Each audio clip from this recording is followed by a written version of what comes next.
La confiance, c'est le ciment de toutes nos relations, qu'elles soient amicales, amoureuses ou familiales. Aujourd'hui, à travers le prisme de la philosophie stoïcienne, on va explorer 10 profils de personnes en qui il vaut mieux ne pas placer sa confiance. Allez, on commence sans tarder. Premier type, le narcissique. Une figure complexe, souvent déroutante. Les stoïciens nous enseignent l'importance de garder notre sérénité face au comportement des autres. Face à un narcissique, l'art de l'indifférence est notre meilleure défense. En ne laissant pas ses actions égocentriques perturber notre équilibre, on préserve notre paix intérieure, tu vois ? Imagine quelqu'un dont le discours tourne toujours autour de lui, qui semble aveugle aux besoins des autres. Sa préoccupation majeure, c'est lui-même. Il place ses désirs au-dessus de tout. Comment lui faire confiance, alors ? Comment se fier à quelqu'un qui ne voit que son propre reflet ? Le danger, avec les narcissiques, c'est leur obsession de l'image. Ils sont prêts à beaucoup de choses pour la préserver, même si ça doit blesser autour d'eux. Leur ego surdimensionné les rend incapables d'assumer leurs actes, ils rejettent souvent la faute sur les autres. En résumé, méfie-toi des personnes qui monopolisent la conversation, qui n'écoutent jamais vraiment. Leur quête d'admiration peut les pousser très loin, au détriment de leur entourage. La prudence s'impose, car leur priorité, ce sera toujours eux. Deuxième type, la commère. Une figure intemporelle. Les stoïciens nous ont laissé des conseils précieux pour naviguer dans les eaux troubles des rumeurs.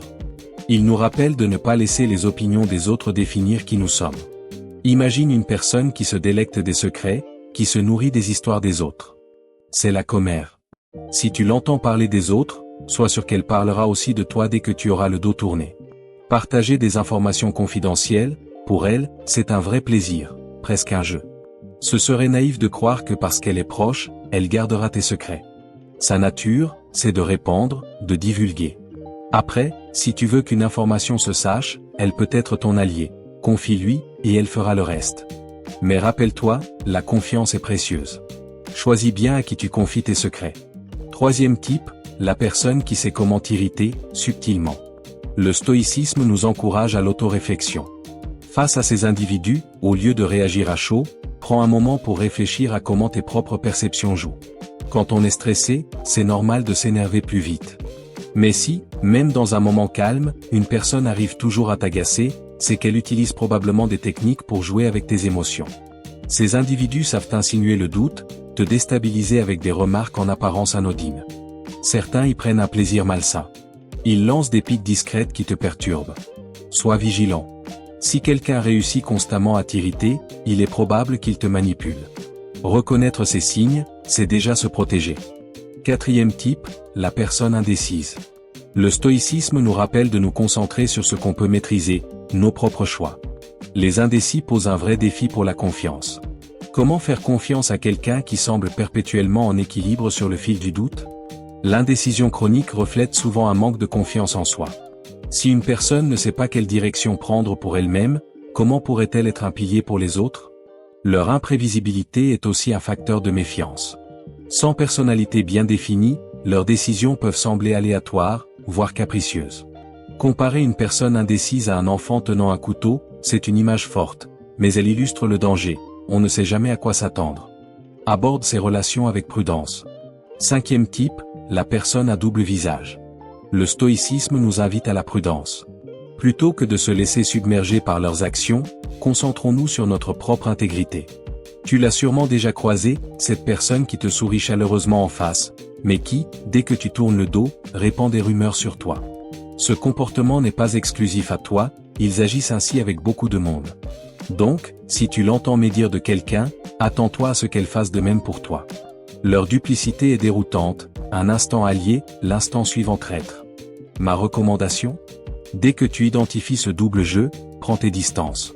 Protège ton bien-être en t'éloignant de ces relations toxiques. Sixième type, le curieux insatiable. Les stoïciens nous mettent en garde, il est essentiel de définir des frontières. Cette curiosité démesurée peut parfois cacher une jalousie latente. Sois prudent sur ce que tu dévoiles, car qui peut vraiment anticiper l'usage qui sera fait de tes confidences plus tard ? Si quelqu'un manifeste une curiosité incessante, il est sage de garder une certaine distance. Bien sûr, il faut distinguer entre une conversation normale et une curiosité excessive. Lorsqu'on fait connaissance, c'est naturel de se poser des questions. Mais le curieux invétéré, lui, va trop loin, il interroge sans cesse, s'aventure sur des terrains délicats. S'il insiste pour connaître ton salaire, par exemple, malgré tes tentatives de détourner la conversation, c'est un signe révélateur. Surveille ce genre d'individu, et sois réservé. Si l'occasion se présente, éloigne-toi. 7e type, la personne qui veut être l'ami de tout le monde. Le stoïcisme nous enseigne qu'on ne peut pas maîtriser comment les autres nous perçoivent. Valorisons l'authenticité, plutôt que courir après une approbation universelle. Tu l'as sûrement déjà rencontré, cette personne qui rayonne, distribue des sourires et des compliments à tout va, promet monts et merveilles à chacun. Son objectif principal, c'est souvent sa propre popularité. Pour elle, tu n'es qu'un maillon dans son vaste réseau. Elle est en quête constante de reconnaissance. Conscient de cette dynamique, il est sage de garder une distance. Si leur vie semble semée d'embûches, ce n'est pas un hasard, ce sont souvent leurs actions impulsives qui en sont la cause. Ils ne tirent pas forcément de leçons de leurs erreurs. Si tu te laisses trop attendrir par leurs récits, leurs problèmes pourraient bien devenir les tiens.